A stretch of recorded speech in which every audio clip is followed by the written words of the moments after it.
Benvenuti in Villa da Schio, al terzo incontro della quarta edizione di Storia Veneti in Villa, un progetto ideato dall'Associazione Veneti nel Mondo per valorizzare la storia e la cultura veneta, non solo all'interno dei confini regionali, quindi un'occasione per avvicinare la cittadinanza a questi beni culturali, ma anche con l'idea di diffonderne la conoscenza tra le nostre comunità venete all'estero. È il nostro impegno da lungo tempo, quest'anno sono 25 anni dell'associazione, seguire questi obiettivi. Quindi quello di fare anche la promozione delle ville e delle bellezze all'estero, tra gli oriundi veneti, e così anche sviluppare il turismo delle radici che permettano ai nostri oriundi veneti non solo conoscere le grandi città del Veneto, ma anche i borghi, le dimore storiche e non solo. Ci troviamo in Villa da Schio e ringrazio per la ospitalità il conte Giovanni da Schio e la sua famiglia che ci permette di essere a casa loro, e do a te Giovanni la parola per un saluto. Buonasera a tutti, benvenuti. Con molti di voi abbiamo già avuto il piacere di fare un giretto rapido in giardino data la meteo di oggi. Io ringrazio Aldo, che è infaticabile e con il suo lavoro fa delle cose veramente incredibili. Ieri sera, pensando alla giornata di oggi, ho pensato i veneti nel mondo, e ho avuto un attimo di una sorta di flash che è passato davanti, perché i veneti cosa hanno fatto? Si sono rifugiati a un certo punto su delle isole, avevano paura dei barbari, hanno creato non solo una città che ha progredito, si è sviluppata, si è arricchita e ha prodotto quei gioielli che ancora oggi noi possiamo vedere. I Veneti erano uno dei popoli che c'era molto prima. Mi è capitata recentemente una cartina di 4-5 secoli prima di Cristo, dove c'erano i vari popoli italiani. C'erano i Siculi, c'erano i Piceni, c'erano i Veneti, c'erano i Sardi e tanti altri. Quindi le radici di questo popolo sono delle radici che sono estremamente profonde. Unito 2 più 2 fa 4, unite queste cose, unite tutta la magnificenza che poi la Repubblica Veneta, che tra l'altro è stato una forma di Stato tra le più efficienti, uno Stato che è durato più di un millennio, per cui qualcosa hanno fatto. Parlando con Aldo poi, con i veneti che sono nel mondo, che ho scoperto essere svariate migliaia, sparsi in tutto il mondo, e che hanno fatto anche all'estero un sacco di bella roba, lasciatemi dire che mi sono sentito fiero di essere veneto, per cui una volta di più ringrazio Aldo della serata di oggi, ringrazio di avere pensato a noi per fare la sede di questa serata, e ti lascio subito la parola, Aldo, e grazie ancora a te, grazie a voi di essere qua. Grazie.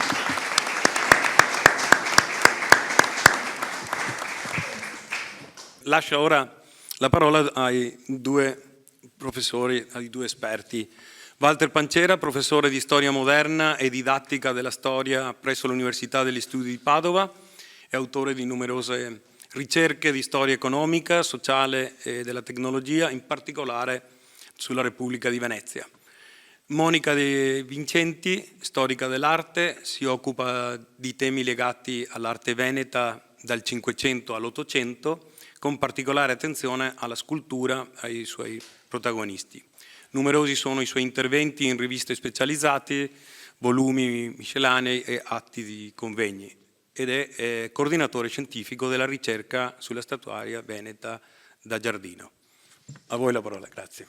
Stasera, ma quasi senza volerlo, ho impostato il mio ragionamento da bastian contrario, perché come vedete dal titolo, non parlerò di campagne perché già secondo me si capiva benissimo, stando qui, che cosa fosse la proprietà fondiaria. Questo era il centro di una proprietà fondiaria importante, della nobiltà vicentina, perché i Piovene sono nobili del Consiglio erano nobili del Consiglio cittadino della città di Vicenza, che investono nelle aree non solo qui ma anche altrove, vero, nel Vicentino, per valorizzare, potremmo dire noi oggi, le loro proprietà e per investire anche finanziariamente nella terra, no?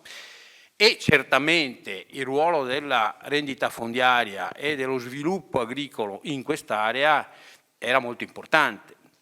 Siamo già qui in un'area della vallata del Lagno abbastanza fertile, di buona resa dal punto di vista agricolo, e quindi diciamo che nella nostra immagine generale, soprattutto dei secoli che ci hanno preceduto, io ho messo questa periodizzazione, XV, XVIII secolo, anche se poi dirò qualcosa anche oltre, la nostra immagine è l'immagine di un mondo rurale, di un mondo contadino, dove si produce il grano naturalmente, e poi pian piano si introduce il mais, verso la fine del Cinquecento si comincia a coltivare anche questo, e poi abbiamo già visto, sentito anche evocare qui i gelsi, di cui adesso invece anche parleremo, ma a me interessava intanto sottolineare il legame agricoltura-industria. Nel mondo preindustriale, quindi nel mondo pre-ottocentesco, ma anche nell'area veneta a lungo, fino alla prima guerra mondiale almeno, questo legame agricoltura-industria è stato molto forte, da tutti i punti di vista. In secondo luogo fare il bastian contrario, perché vorrei farvi vedere, capire o percepire perlomeno, ecco, non voglio molto di più, non chiedo di più, percepire il fatto che noi ci troviamo in un territorio, quello della vallata del Lagno, come non pochissimi ma non diffusissimi territori a livello europeo toccati da questo fenomeno della proto-industria, cioè da forme anche spinte di lavorazioni manifatturiere che precedono quello che poi tutti un po' conosciamo, no? E quindi naturalmente per quel che riguarda la vallata del Lagno, la grande industria valdagnese di Marzotto, che arriva però solo alla fine dell'Ottocento, no? Con la seconda metà dell'Ottocento, e poi l'industrializzazione recente dal secondo dopoguerra in avanti, che ha, come dire, fatto anche la ricchezza di questo territorio, in parte, come abbiamo sentito anche parlando, no, nella nostra visita, anche in parte devastandolo per altri versi, no? Ecco, io vorrei parlare di questo lungo tirocinio, come l'ho chiamato tempo fa, no? Della lavorazione, soprattutto delle fibre tessili in quest'area in particolare, visto che ci troviamo qui e visto che tutto sommato, io dicevo prima, sono valdagnese di nascita, quindi insomma qualche così, non nostalgia, però insomma qualche legame con questo territorio l'ho pure conservato.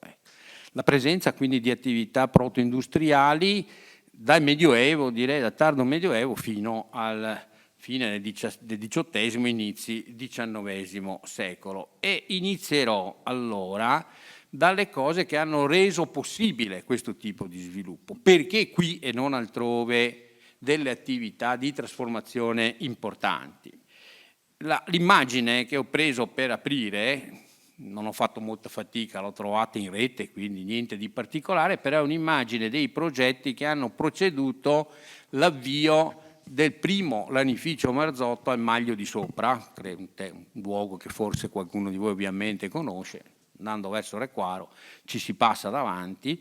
La cosa interessante è appunto che se leggiamo semplicemente questa carta, al Maglio di Sopra c'erano appunto non uno, bensì due magli, quindi due officine per la lavorazione del ferro, un follo da palli, cioè praticamente un lanificio, e poi una segheria e anche ovviamente, tanto che lì ci sta sempre, un bel mulino da grani per macinare ovviamente la farina.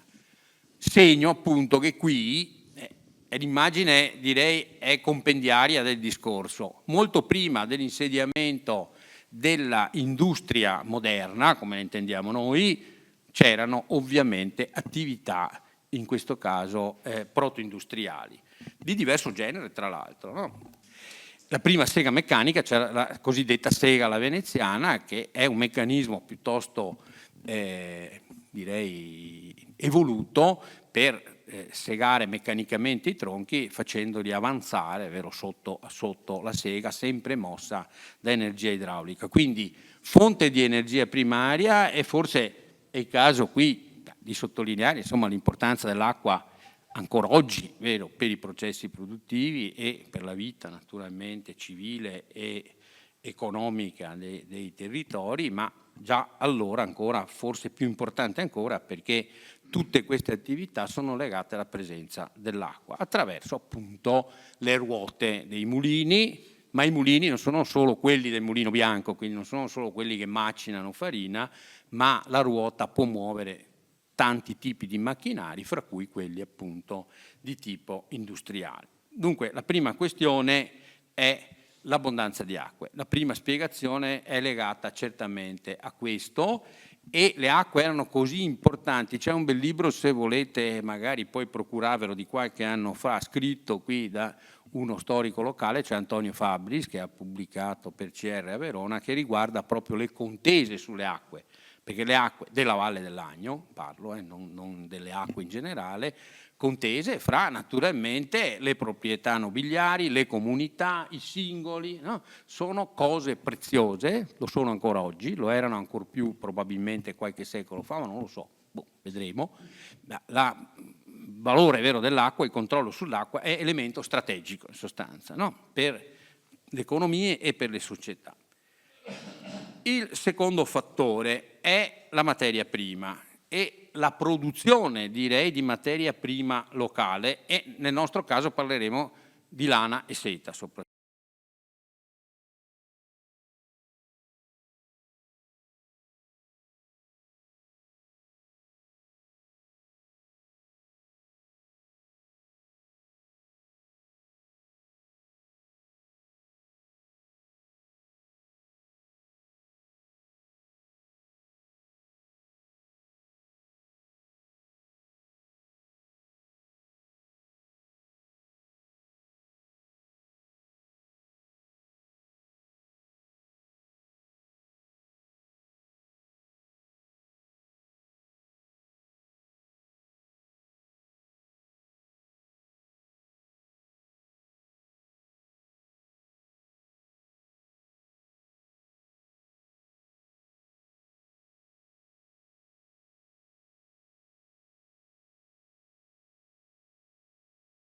Perché sono questi le due elaborazioni protoindustriali che sono dominanti, direi, in questa localizzazione. Sappiamo, vero, che la gelsibachicoltura fu introdotta nel Vicentino già nel 400, era già a buon punto a metà del XV secolo, e nel 1457 il Senato veneziano si premurò di notificare ai rettori, cioè ai governatori veneziani di Vicenza e di Verona, il divieto di esportazione della seta tratta. Quindi viene vietato, vero, di far uscire la seta tratta dai territori, che in quel momento erano quelli più avanzati da questo punto di vista, per favorire le tessiture venete, in particolare quelle veneziane, perché a Venezia si tesseva, vero, già da tempo la seta. E dunque il Vicentino e anche l'Alto Vicentino è uno dei primi luoghi ad accogliere nel suo paesaggio i morari, ovvero sia il gelso, e a vedere l'allevamento di quelli che noi chiamiamo cavalieri, cioè i bachi da seta, all'interno delle case rurali. E dunque la presenza del gelso da qui in avanti diventerà sempre più pervasiva, fino alla Prima Guerra Mondiale, fino a quando poi la concorrenza, soprattutto cinese, renderà molto poco conveniente continuare con questa attività. Però fino alla Prima Guerra Mondiale i più anzianotti di noi come me hanno fatto a tempo a vedere, no, il bosco, vero, dei bachi da seta in qualche raro caso dove erano rimasti nelle case contadine. Molti atti di compravendita e di affitto dei terreni dimostrano appunto la presenza precoce del gelso nell'area vicentina, dalle vallate dell'Eura, dell'Agno e del Chiampo, e anche sulle pendici dei Berici attorno a Brendola. Qui vedete l'immagine che ho messo, è semplicemente una ricostruzione dei vecchi fornelli da seta, una bacinella riscaldata all'acqua dove vanno inseriti i bozzoli, l'aspo che doveva girare per raccogliere il filo che andava estratto, diciamo così, dal bozzolo. Erano necessarie 2 persone per far lavorare questo macchinario, di solito donne, perché era un lavoro stagionale legato alla raccolta dei bozzoli in primavera e poi si esauriva quando i bozzoli erano stati raccolti. È il filo d'oro dell'economia non solo veneta ma di tutto il nord Italia, cioè è stato dimostrato inequivocabilmente che lo sviluppo italiano fino all'Ottocento è stato largamente trainato dalla seta, perché da questo filo può essere naturalmente venduto, esportato, ma poi se ne può ricavare il filato, adesso poi ne parleremo un istante, e quindi si produce un valore aggiunto, direbbero gli economisti, crescente, fino alla tessitura laddove ci arriva. Dunque, filo d'oro che naturalmente andava a integrare in parte il reddito delle famiglie contadine che si impiegavano in questo macchinario, in questo lavoro, e soprattutto direi a sostenere la rendita delle famiglie nobiliari e non solo, anche di famiglie cittadine, locali o vicentine che grazie alla seta sono in grado di sviluppare notevolmente le proprie rendite. Il nostro amico Beltramini sostiene che il grande sviluppo palladiano è in gran parte finanziato dalla seta, quindi dai proventi derivanti da questo tipo di attività.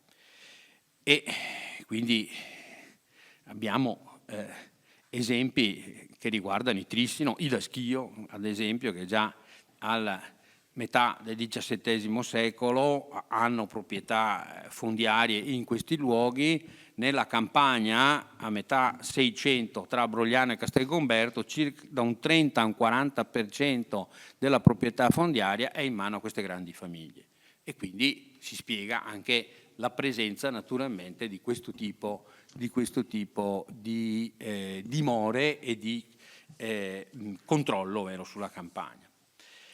Altro aspetto importante è la presenza della pastorizia transumante locale, cioè abbiamo 3 grandi bacini abbastanza prossimi di provenienza di greggi montane, il Baldo, il Carega, l'altopiano di Asiago, e anche la presenza abbastanza ben documentata, anche se non ben studiata, di pecore stanziali, che quindi le famiglie contadine mantengono tutto l'anno in pianura.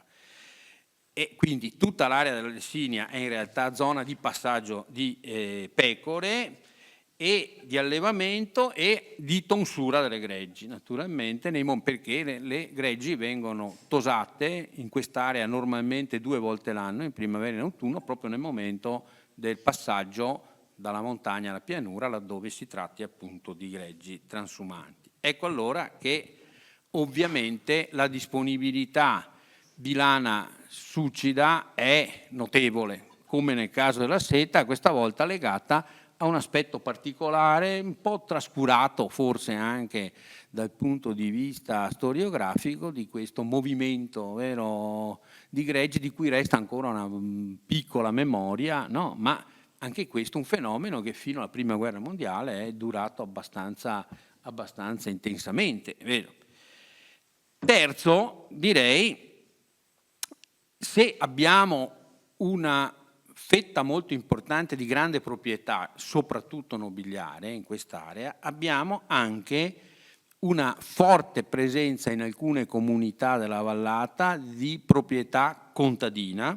Per esempio a metà 600 o poco oltre, comunità come quelle di Requaro, della Piana qui, o di Cerealto, contavano il 100% di proprietà locale, quindi piccola proprietà contadina in alcune aree, soprattutto quelle un po' più di altimetria un po' più elevata, Ma in ogni caso la conduzione dei fondi agricoli era appunto affidata alle famiglie contadine. Lo strumento normale non è la mezzadria, come qualcuno potrebbe pensare, ma l'affitto o in denaro, o più spesso dal 500 in avanti in natura, perché parte un processo inflazionistico che a noi farebbe un po' ridere, siamo attorno all'1 e qualcosa per cento, ma c'è, e dunque il conferimento dell'affitto in natura consente di indicizzare, si direbbe, no, il canone di affitto automaticamente. Piccola e piccolissima conduzione, quindi in sostanza le famiglie contadine sono in qualche misura costrette, fra virgolette, a cercare di trovare un'integrazione del reddito o comunque, come direbbero gli economisti, a mobilitare la forza lavoro marginale al loro interno, soprattutto donne e bambini, per la verità. No? Ecco il discorso della sede. No? Mobilitare tutto quello che si può per integrare un reddito che altrimenti solo con il lavoro agricolo si sarebbe rivelato spesso insufficiente. No? E questo è, da un lato spiega questa propensione, se vogliamo, al lavoro industriale, dall'altro spiega come si riesca a mantenere una situazione anche molto particolare, perché la vallata del Lagno, come quella dell'Eogra o del Chiampo, è fatta anche di abitati sparsi, no? Molto di abitati sparsi, con alcuni centri importanti, ma le nostre contrade, vero, in giro a quote a volte anche abbastanza elevate, che dal punto di vista agricolo dovevano essere certamente non particolarmente fertili. No? Bene, la lana. Allora, 2 parole sulla lana. La vallata del Lagno, assieme a quella dell'Eogra e del Chiampo, contribuì in modo chiarissimo alla produzione di quello che le fonti parlano di infinito numero di panni lana bassi già dal 400. Sono tessuti che secondo gli statuti dell'arte della lana di Vicenza devono essere stretti. Bassi vuol dire che la larghezza della pezza andava dai 60 ai 65 centimetri ed erano quindi di qualità modesta dal punto di vista qualitativo. Ma c'erano poi anche altri tipi di panno, sempre di bassa qualità, che si fabbricavano in queste aree. No? Si usavano ovviamente a lane locali, soprattutto quelle di minor qualità, perché anche le lane al loro interno avevano una loro divisione qualitativa. Abbiamo notizie già dal 400, quindi dal XV secolo, di non poche società, oggi le chiameremmo in accomandita, allora non si chiamavano così, ma tra investitori, soprattutto vicentini della città, e di lanaioli, vero, di Valdagno, di Cornedo, piccolissimi mercanti imprenditori in grado di mobilitare queste risorse locali di cui abbiamo parlato, quindi la manodopera, la materia prima laniera, e di collegarla ai circuiti di scambio attraverso appunto queste società vicentine. Quindi in sostanza dalla piccola fabbricazione di panni si passa a mercati a volte anche internazionali, perché questi panni, ancorché di qualità medio-bassa, possono finire nell'area tirolese, possono finire nell'area lombarda, cioè oltre i confini, vero, della Repubblica. E questa attività si sviluppa, vero, nei secoli successivi, grazie ovviamente alla crescita della popolazione e dei mercati, e godendo anche in qualche misura della protezione garantita dalla Repubblica di Venezia, a cui questo territorio viene aggregato nel 1404, come credo molti di voi sanno. E questi panni dovranno fare i conti con una concorrenza molto agguerrita, sia di un tipo di panno fiammingo, sia di panni provenienti addirittura dalla Svevia, dalla Baviera, quindi dall'area tedesca, che rendono molto difficile un ulteriore passo in avanti da questo punto di vista.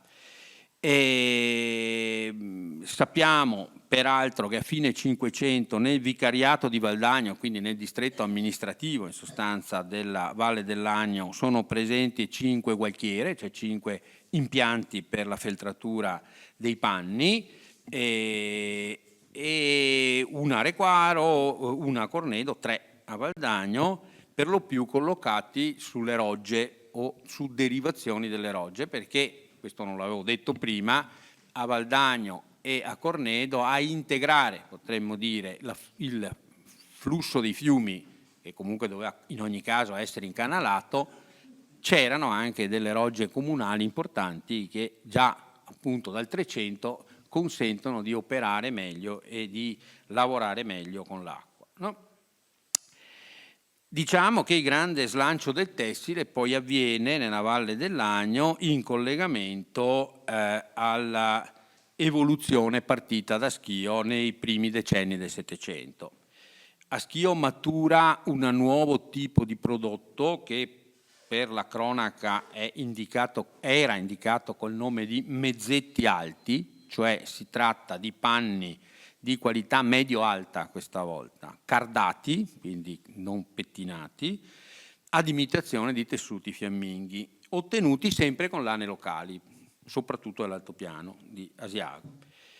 Mezzetti perché sono lunghi circa la metà del consueto, diciamo 15-17 metri le pezze di lunghezza, qui abbiamo una larghezza standard che è normalmente di 1,60 m, no? Contro i 30-34 metri di lunghezza. Questa dimensione ridotta consente una migliore lavorazione della parte finale della lavorazione del panno, no? Che consiste appunto nella follatura, perché sono cardati, quindi il tessuto va feltrato, nella rasatura del panno e poi in modo da renderlo il più possibile liscio. Abbiamo, numerosi campioni di questi panni settecenteschi, sono straordinari dal punto di vista della riuscita se pensiamo ai mezzi tecnici che venivano utilizzati allora, no? Dunque si sviluppa un nuovo modello produttivo nella vicina Valleogra che fa tesoro, potremmo dire, di una serie di input, diremmo noi oggi, diversi.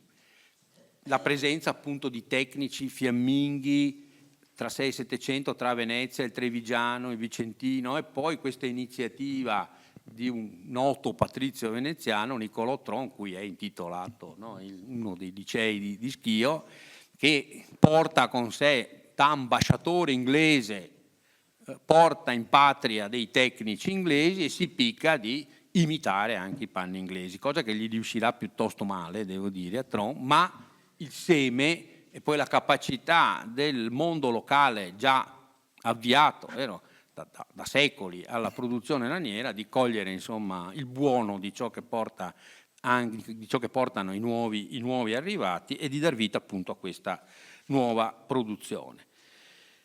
E qui naturalmente anche nella Vallata dell'Agno cambia allora il paradigma, potremmo dire, produttivo attorno alla metà del secolo, attorno al 1750 troviamo un paio di ditte che già lavorano questi nuovi panni alti e poi lo sviluppo è abbastanza impetuoso da queste parti.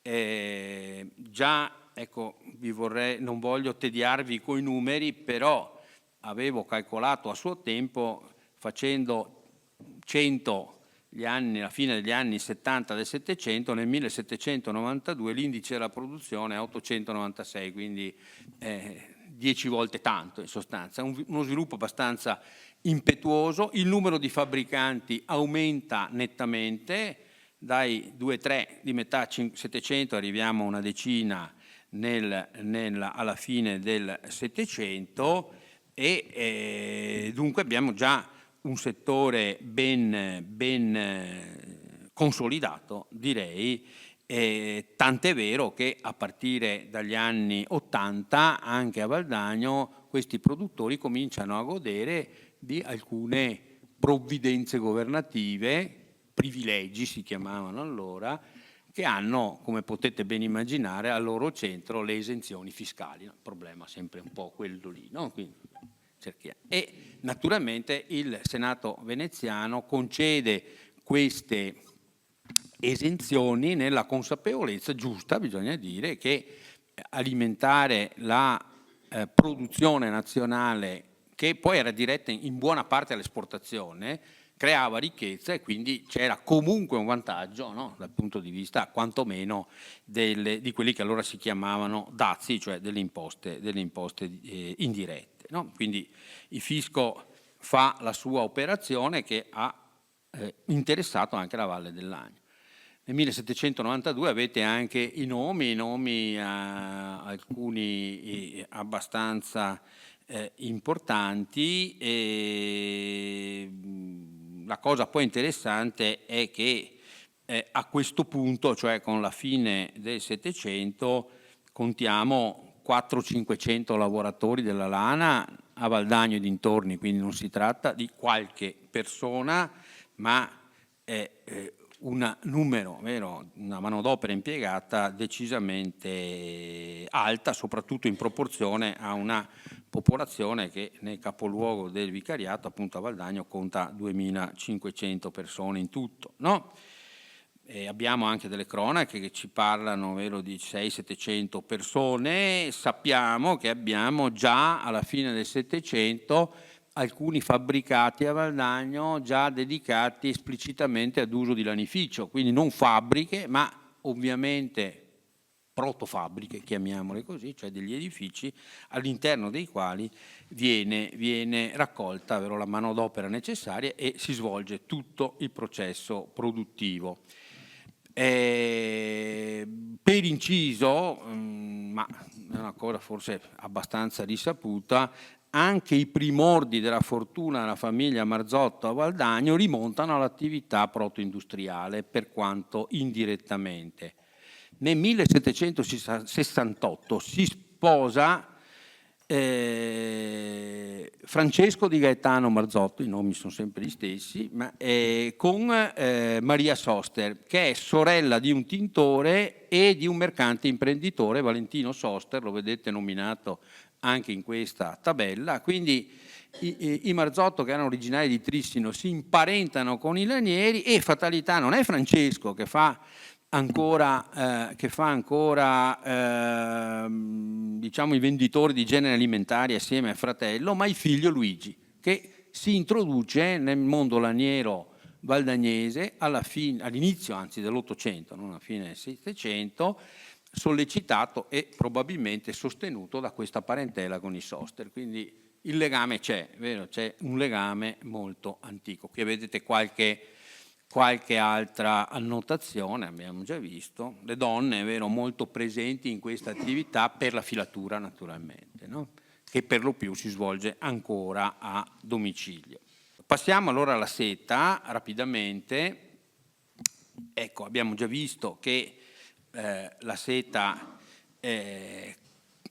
cruda nel Vicentino conosce un rapido sviluppo, nel corso del Cinquecento arriva già a oltre 40 tonnellate l'anno, quindi il Vicentino è sarà uno dei maggiori produttori europei, ecco, di seta cruda, e nel contempo si sta sviluppando dal Cinquecento in avanti in particolare il settore di filatura-torcitura nella città di Vicenza, perché la seta va poi ritorta, altrimenti si rompe, come potete facilmente immaginare, e poi anche un comparto di tessitura. Quindi le opportunità di mercato per quel che riguarda la gelsibachicoltura, la trattura della seta, aumentano notevolmente nei 2 secoli successivi, cioè tra 6 e 700. E direi che poi a polarizzare molto anche la produzione della vallata del Lagno è la nascita del distretto di torcitura-filatura fra Nove e Bassano, no? Se voi andate a Bassano, così vi do una indicazione poco nota, se voi date le spalle al ponte di Bassano, o meglio imboccando il ponte di Bassano a sinistra, vedete queste belle case alte, no? Adesso ci sono tutti i fiorellini fuori, no? Quindi molto, molto carine, ben tenute, sono alte e con dei piani piuttosto bassi, allora, chiedersi che cosa sono, erano filatoi da seta. Lì passava sotto, anzi in senso inverso al corso del fiume, un canale che alimentava questi valichi, si chiamavano così, dei torcitoi da seta meccanici. Quindi questa area naturalmente contribuisce moltissimo a far crescere la gelsomania, potrei dire così, di tutta l'area delle vallate vicentine. No?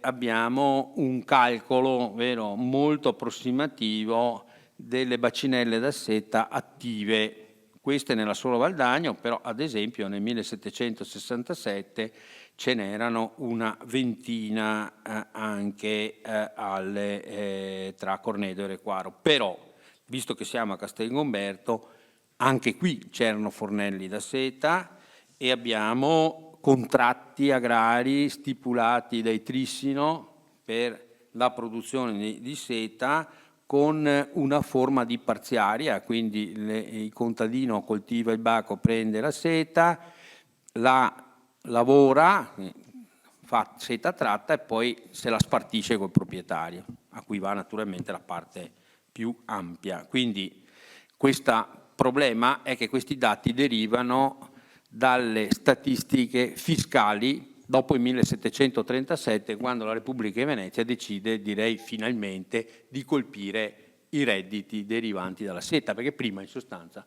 non si pagava nulla. Ecco un motivo in più, diciamo, di ricchezza. Si paga nulla, quindi piantare gelsi, allevare i bachi, trarre seta non costa niente. No, non costa niente sul piano fiscale ovviamente, perché le spese ovviamente di produzione ci sono, no?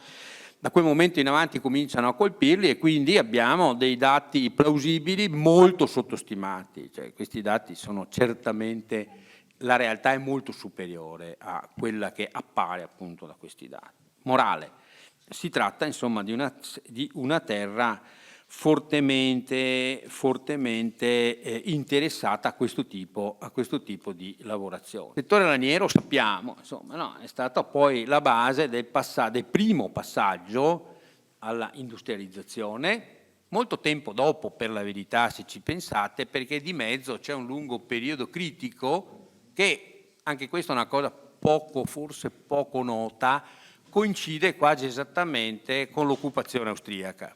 Il periodo più difficile è probabilmente questo, determinato anche da motivi ancora una volta fiscali, perché le frontiere del nuovo Stato sono molto meglio presidiate di prima, per vari motivi, e perché viene anche spezzata un'unità statuale, vero? Addirittura inizialmente in età napoleonica Verona finisce spezzata in due, vero? Dalla frontiera, poi viene ricompattato con Lombardo-Veneto.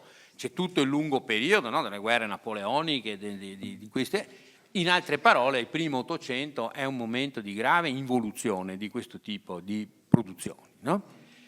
E poi la ripresa arriverà solo nel secondo Ottocento, in particolare, abbiamo detto, per quel che riguarda la Valle dell'Agno, con l'avvio del lanificio Marzotto del Maglio di Sopra. E la industrializzazione, quella diffusa, è cosa più recente, anche se poi già insomma, da inizio noi vi ricordo che la provincia di Vicenza, la prima statistica industriale del Regno d'Italia degli anni 80 dell'Ottocento, si colloca al secondo posto dopo Varese, quindi nel complesso la provincia di Vicenza è comunque una delle poche province industrializzate d'Italia, quindi queste presenze già ci sono, poche, e diventano naturalmente, come conosciamo noi oggi, pervasive con l'esplosione di distretti industriali negli anni 60 e 70 del secolo passato, no? Ecco, un esempio di evoluzione è dato da questo edificio qui, per esempio. Molti di voi l'avranno pure visto perché ci si passa andando a Requaro, quindi è quasi inevitabile vederlo, ma non lo si nota perché sembra una vecchia fabbrica, dicevo, boh, insomma. Questa è una filanda probabilmente di fine Settecento o primissimi Ottocento, dove già si lavorava la seta in modo accentrato, nel senso che prima ancora che apparissero i sistemi di movimentazione degli aspi e di riscaldamento delle bacinelle tramite vapore, quindi di solito qui non c'è più, vero, la ciminiera, no? Il motore che fa funzionare il tutto. Ecco, prima ancora di questo abbiamo documentazione di filande proto-industriali, e questa è una di queste, cioè di luoghi dove le lavoratrici vengono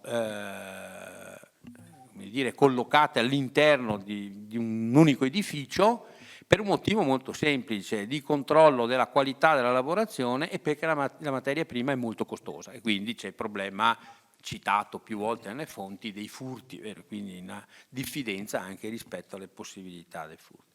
E questa filanda, vero, Remaglio di Sopra, è uno di questi esempi, ma sappiamo che già con gli anni 80 del Settecento esistevano in quel di Valdagno delle filande in pieno centro che sono testimoniate anche dal catasto napoleonico dei primi dell'Ottocento, no? Soprattutto questa ditta Giovan Battista Rubini aveva una filanda in pieno centro a Valdagno. Naturalmente poi questa evolve, questa filanda verrà poi meccanizzata e costituisce un buon esempio di evoluzione da quella che io chiamo protofabbrica a una industria vera e propria sullo stesso sito, no? Chiudo con un'immagine di Castelgomberto, visto che siamo qui. Le filande poi ottocentesche sono una costante nel paesaggio della pedemontana veneta in generale e anche del paesaggio locale, direi. Eccola qui si vede bene, la chiesa, il campanile e la torre di Castelgomberto e la filanda, vero, che era operativa, che oggi non esiste più, però questa foto credo del periodo fra le due guerre, penso, o forse anche prima, non lo so, comunque abbastanza, diciamo, databile almeno ad un secolo fa, rende conto bene di come si presentava, insomma, l'abitato di Castelgomberto in quel periodo, e però la presenza appunto di questa filanda collocata abbastanza fuori, diciamo, dal centro cittadino, ma naturalmente Castelgomberto non finisce lì perché poi ci sono tutte le contrade, le valli da cui potevano provenire tranquillamente le menaresse, vero, e le filandine che lavoravano dentro questa fabbrica. Grazie per l'attenzione.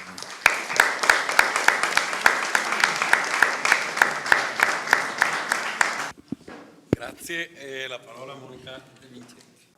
Due parole per quanto riguarda la statuaria da giardino, perché è un genere artistico, diciamo, poco frequentato, poco conosciuto. Anche noi come visitatori ci soffermiamo sull'architettura, sulle bellissime piante, sulla forma del giardino, su quelle che sono le prospettive, ma le sculture passano un po', no? Diventano delle presenze che catturano lo sguardo giusto un attimo. In realtà nel Veneto e nella Villa Veneta la statuaria ha una grande importanza.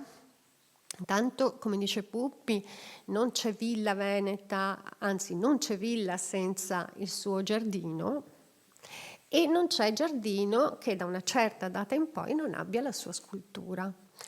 Le sculture hanno un ruolo non secondario nel giardino della Villa Veneta perché portano dei significati, è vero, portano dei significati che sono molto vari, a dir la verità, perché ci parlano dei proprietari che attraverso queste presenze che sembrano mute ma in realtà sono loquaci. C'è un'immagine barocca proprio seicentesca che parla di marmi loquaci quando si riferisce ai monumenti funebri, che sono il massimo, diciamo così, della celebrazione e anche dell'encomio del personaggio, ma una sorta di autocelebrazione avveniva appunto anche nella statuaria da giardino della Villa Veneta. La villa che coniuga, diciamo così, la risoluzione più alta per quanto riguarda la cultura agricola, l'assetto più opportunamente attrezzato dell'evasione oziosa, e le sculture portano il significato e muovono alla conversazione. Il giardino è il luogo più appropriato per ritrovarsi, ancora oggi io credo, per ritrovarsi per la meditazione, per le passeggiate solitarie, oppure appunto le passeggiate in compagnia, rasserenanti, la conversazione colta e civile, i giochi cortesi, le rappresentazioni teatrali. E anche in questo spazio vissuto dall'uomo, le sculture hanno per l'appunto il ruolo di semiofori, cioè portano significato, offrono uno spunto per la conversazione e dialogano con noi, e se le sappiamo ben ascoltare ci danno anche delle indicazioni che possono essere preziose per noi storici dell'arte, perché ci danno indicazioni che riguardano la datazione non solo della statua in sé, ma dell'architettura, per esempio, perché ci suggeriscono che una certa cosa può essere stata costruita relativamente a un momento speciale della vita del proprietario. L'altra cosa che bisogna ricordare, e che è stata ricordata ugualmente dal Conte per quanto riguarda la statuaria dei giardini delle ville venete, è l'uso di questo materiale straordinario che è la pietra tenera di Vicenza. È una pietra che appena si toglie dalla cava è piena d'acqua, e quindi si lavora molto facilmente, si può segare a mano, si usano gli strumenti dell'intaglio ligneo, non quindi il trapano, non la fatica del marmo. Poi quando la si lascia essiccare, l'acqua si perde e diventa resistente. Ma veniva anche manutenuta, quindi era normale riuscire per esempio ogni anno a ripulirla dagli muschi, dalle imperfezioni che potevano crearsi, e poi biaccarla, cioè imbiancarla con una passata anche di grasso, olio di lino o anche coccica di maiale. La si passava, questo si faceva anche per il marmo, per mantenerlo lucido da una parte ma anche impermeabilizzarlo dall'altra. Allora, questo per fare un'introduzione, ma adesso passiamo a questo che è uno, secondo me, dei più bei giardini delle ville venete. Questo perché è speciale per la collocazione cronologica. Siamo appunto in un momento in cui a Vicenza si alternano delle importanti famiglie di scultori. Ora, l'arte veneziana noi la conosciamo soprattutto per la pittura, l'arte per eccellenza veneziana, la pittura. In realtà il Veneto e Venezia hanno dato degli scultori straordinari, e la scultura ha sofferto un po', diciamo così, di questo ruolo preponderante della pittura. Ma eccoci qua. In questo luogo si alternano, siamo appunto tra gli anni 50 e gli anni 60, si alternano delle botteghe che sono le più importanti nel Veneto e nel Vicentino. Quando parliamo di Vicenza e la scultura dobbiamo ricordarci che quel meraviglioso materiale con cui sono fatte le sculture, la maggior parte delle sculture del Giardino Veneta, è qui. E quindi era il luogo dove anche grandi artisti cercavano di formare la loro bottega, di, diciamo così, riuscire ad aprire una bottega. E questo è il caso dell'artista che avete sentito nominare, che è Orazio Marinali, che è autore del San Girolamo e della Maddalena, che poi vedremo penitente. Ma accanto al Marinali, o anzi insieme, prima, insomma, in un momento veramente vorticoso, troviamo gli Albanese o meglio quello che è la fine di questa gloriosa bottega che inizia alla fine del Cinquecento, decorano le ville palladiane, sono autori delle statue della Basilica di Vicenza, ma sono presenti anche a Venezia. Per esempio gli albanesi vengono chiamati per realizzare le sculture della facciata di San Giorgio Maggiore. Oppure le sculture di santi guerrieri della Basilica di San Marco. Questo perché avevano un collegamento molto forte con Vincenzo Scamozzi. Infatti il figlio, l'ultimo diciamo albanese, Francesco Albanese, che è figlio di Girolamo, fratello di Giambattista, associerà al suo nome albanese quello di Scamozzi. Ma torniamo a questo momento molto particolare di Castel Gomberto. Allora, è una villa che proprio attraverso la statuaria è possibile in qualche modo seguire in quella che è la sua crescita. Nel momento in cui l'abbiamo affrontato era un ciclo ancora poco noto, che fotografa, abbiamo detto, un momento particolare della scultura vicentina, ma veneta in generale. Oltre al Barinali, oltre agli Albanese, gli Allio, che sono un'altra straordinaria famiglia operosa tra Vicenza e Padova, e anche questo ci dice di quelli che erano i centri in questo momento più importanti, che attraevano di più questi artisti, perché si stava lavorando a svariate imprese decorative e poi appunto i Marinali. Allora, la villa Piovene, infatti anche questo è stato detto dal Conte, Piovene ha un'origine, sono i figli di Lelio che decidono, diciamo così, tra il 1656 e il 1666 di costruire la villa, la dimora. E questo perché? Perché non solo per una questione, diciamo così, di maggiore attenzione a quella che era la proprietà già esistente, ma perché in una data, poco prima, la famiglia Piovene aveva acquistato la nobiltà, il titolo nobiliare veneziano di patrizi. Per acquistarlo una famiglia doveva sborsare 100.000 ducati. 100.000 ducati era una cifra straordinaria.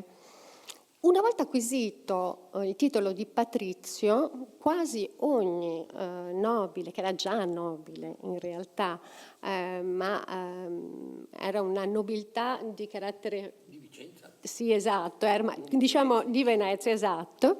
Era già nobile, ma anche da un punto di vista, diciamo, della possibilità di far parte poi di quella che era la vita di Venezia. Era un titolo estremamente ambito, ci sono già persone, già famiglie nobili che l'acquistano, ma ci sono anche cittadini originari, oppure ci possono essere anche mercanti, anche che provengono, come per esempio i Widman, da luoghi ben diversi.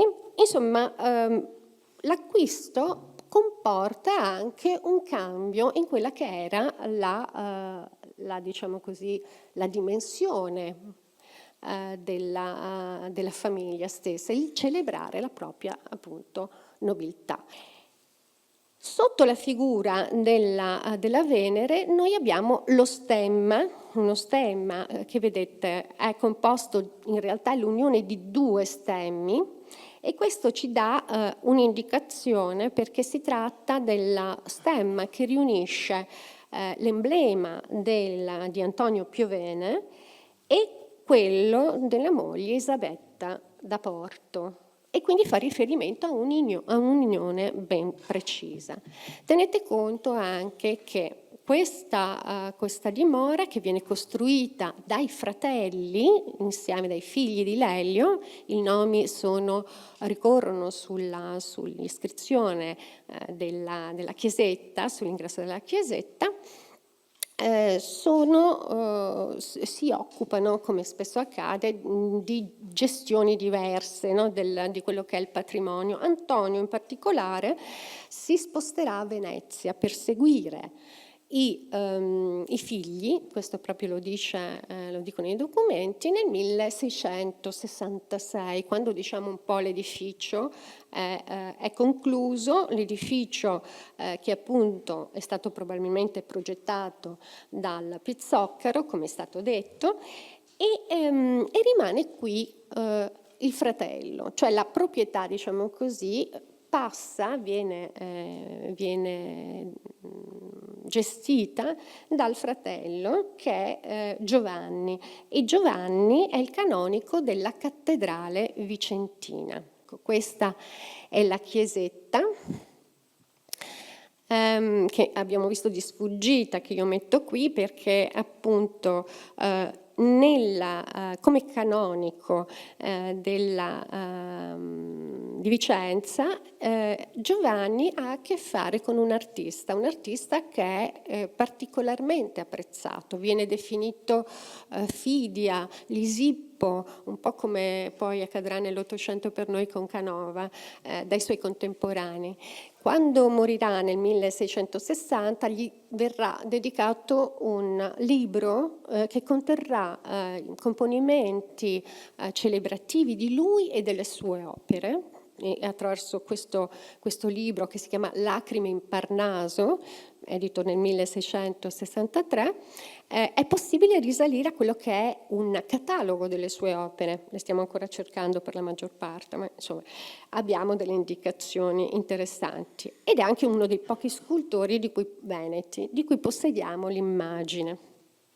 La chiesetta è probabilmente, sappiamo perché sono uno studioso molto bravo che si è occupato proprio del Pizzoccaro, Trevisan, che ha scoperto che quella chiesetta si è conclusa nel 1645. La data quindi sulla facciata dovrebbe essere quella della fondazione, del momento in cui è stata costruita.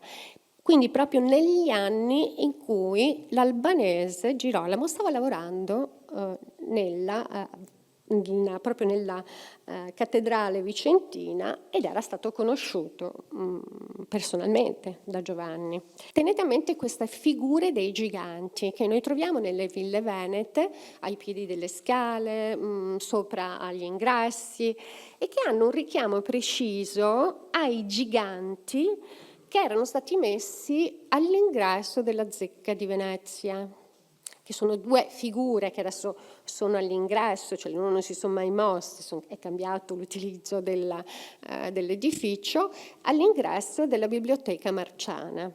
Sono due giganti che possono raffigurare Ercole, ma fondamentalmente sono detti giganti anche da Francesco Sansovino, sono opere di Girolamo Campagna e di Tiziano Aspetti, due importantissimi scultori, due celebri scultori del Cinquecento, che erano stati messi là, come ci dice Francesco Sansovino, per fare la guardia, per spaventare, pensate, coloro che erano malintenzionati e volevano magari entrare, avventurarsi in un furto nella zecca. Questo ruolo da guardiani, un po' come anche le serraglie, no? Per tenere lontano, più che altro un valore apotropaico in questo senso, cioè tenere lontano il male, il possibile danno, lo hanno anche ancora queste figure che noi troviamo nelle ville. Torniamo invece al giardino che sta di fronte alla villa. Il giardino, con le presenze dei 4 gruppi, sono 4 ratti, 4 rapimenti, che sono realizzati da uno specifico scultore. Abbiamo il nome e il cognome, abbiamo un documento, quindi una cosa rarissima, che si chiama Francesco Bartolomei, che nel 1759 risulta ricevere dai Piovene 93 lire, cito, a conto di suo accordo per la facitura di 2 groppi per questo giardino. è il quaderno di Castelgomberto, sono voci di spesa molto rapide, per questo giardino che rappresentare devono i due elementi dell'acqua e della terra. Hanno un'affinità, sono strettamente apparentati, per cui giustamente la critica ha esteso questa attribuzione sicura anche agli altri gruppi. Si parla nel documento di elementi, per l'appunto, ma come si sceglie di rappresentarli? Si sceglie di rappresentarli con dei ratti. Siamo nel 1756, abbiamo detto, anche se lui verrà saldato nel 1760, sia per le statue che per i basamenti. Dei ratti, dei rapimenti con delle divinità mitologiche, come per esempio appunto Poseidone e Anfitrite, Zefiro e Flora, Poseidone l'acqua, Zefiro e Flora l'aria. Poi abbiamo Vulcano e Venere il fuoco e Plutone e Proserpina la terra. La scelta, ripeto, siamo nel 1756, di raffigurare gli elementi come rapimenti, come gruppi così dinamici, deriva dall'attenzione per ciò che stava accadendo in pittura. La pittura che risente del movimento, che ricerca la grazia, che trova l'estremo virtuosismo di un Tiepolo, per esempio. E la scultura risente di questo dialogo continuo che accade tra le arti, quindi l'idea di una separazione, che è quella che ci insegnano un po' anche a scuola, no? Studiamo la scultura, staccata dalla pittura e dall'architettura, è in realtà molto meno reale di quanto non fosse. Per esempio, mi è capitato di scoprire che proprio in un disegno di Giambattista Tiepolo, che è famoso perché indica la scuola di nudo, si data al 1716 tradizionalmente, c'è anche uno scultore. Cioè, tra tutti questi personaggi che noi vediamo, c'è la Piazzetta, c'è il Lazzarini, c'è il Balestra che stanno insegnando, c'è il giovane Tiepolo che sta apprendendo, sta disegnando un nudo, e vicino a lui c'è uno scultore, che è uno dei più grandi, tra l'altro, del Settecento, che è Antonio Corradini. Quindi pittura e scultura sono molto vicine nel Settecento. Ritorniamo invece allora alla nostra peschiera. Quindi avete capito che questa villa è originale, la decorazione di questa villa è particolarmente originale, mischia le allegorie che parlano della nobiltà con gli elementi che sono forse più tradizionali nella decorazione di una villa veneta, così come gli affreschi interni parlavano delle stagioni, parlavano dell'agricoltura, parlavano anche degli elementi. Così anche le statue all'esterno, ma qui troviamo dei soggetti sacri che dialogano con soggetti storici, che sono degli esempi di virtù a cui ci si vuole riferire. È un messaggio che si vuole dare, ma è anche qualcosa su cui riflettere. E quindi noi possiamo immaginare, ma poi ci sono anche degli elementi, degli indizi, diciamo così, che ci consentono di dire questo, che l'idea della peschiera e della sua decorazione sia imputabile al canonico Giovanni, il quale morirà nel 1675. Quindi al momento in cui comincia ad occuparsi della villa, che è il 1600, abbiamo detto 66, quando il fratello si allontana e va a Venezia, e risiederà a Venezia, e il 1675, quando lui muore e il fratello tornerà a occuparsi di questa villa, di questa proprietà, si sviluppa questa decorazione. È una decorazione che mette insieme più elementi. La peschiera è un luogo, c'è l'acqua, l'idea del riflesso, del riflettere. I soggetti che noi troviamo sono accoppiati e sono fatti da appunto tre famiglie di scultori. E poi appunto le nostre sculture le ho lasciate per ultime perché questa villa fotografa il momento in cui Orazio Marinali si comincia a camminare con le gambe sue. Qui lui è presente perché si è appena trasferito da Bassano. Orazio Marinali e i suoi fratelli, che però sono più piccoli, si sono appena trasferiti proprio in questi anni qui, negli anni 60, da Bassano, dove il padre, che era un intagliatore in legno, lavorava, a Vicenza, per cercare fortuna. Prima di tutto perché capiscono, perché evidentemente c'è fermento, c'è lavoro, bisogna arrivare a cogliere questa opportunità, e anche perché la bottega dello scultore più importante, che è Girolamo Albanese, aveva perso il suo capo maestro. E però Orazio è in età proprio per riuscire a imparare ancora dal vecchio Girolamo Albanese. Infatti la mia idea è che le sue sculture più da giovane, diciamo più antiche, rivelano un legame fortissimo, non come si credeva in passato con Giusto Lecourt, che è lo scultore più importante veneziano, il Bernini adriatico lo chiamavano i contemporanei, tanto per far capire il livello, cioè lo sentivano tale l'importanza di bravura come paragonabile a quella del Bernini, ma invece con quelle che sono le radici vicentine e attraverso l'albanese quelle che sono anche le radici del Rinascimento, di una scultura che era raffinatissima. Le sue figure, San Girolamo e la Maddalena, chiudono la prospettiva della vasca, della peschiera. Sono dei punti di fuga straordinari.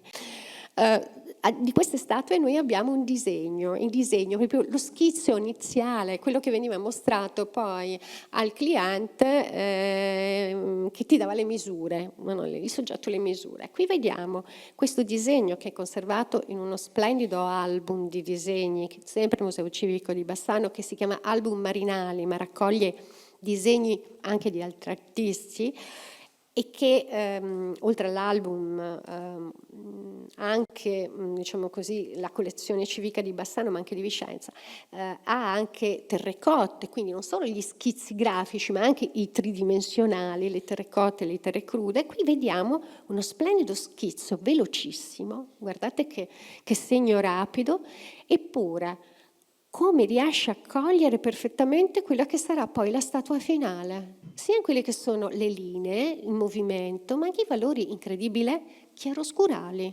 La gamba indietro che è più in ombra della gamba avanti, la spalla indietro, guardate, con la Maddalena, eccola qua, da un'altra, mi dispiace anche questa foto, adesso sarebbe forse più evidente, vedete come richiama esattamente con pochissimi schizzi, quindi non è vero quello che si dice che gli scultori non sono tanto bravi a disegnare, se vogliono, sono bravi. Qui è interessantissimo appunto perché sono tra le prime opere che vengono realizzate da Orazio Marinali, che diventerà uno dei giganti della scultura a Venezia e nel Veneto e in Italia e in Europa, io oserei dire uno dei più grandi scultori tra 6 e 700, e qui guardate come si vede l'eredità che coglie da Girolamo Albanese. Qui vediamo il suo San Girolamo di Santa Corona a Vicenza, annicchiato. Lui deriva il suo San Girolamo, questo di Castelgomberto, ma lo elaborerà ancora. Siamo nel 1680, nell'ultima foto che vedete a destra, quando i Marinali, scultori celeberrimi della città di Venezia, così dicono, realizzeranno i documenti, realizzeranno la statuaria dell'intera facciata della Chiesa degli Scalzi di Venezia, quella che incontrate, per capirci, quando uscite dalla stazione di Venezia. Quindi, in un piccolo spazio, un mondo d'arte. Grazie.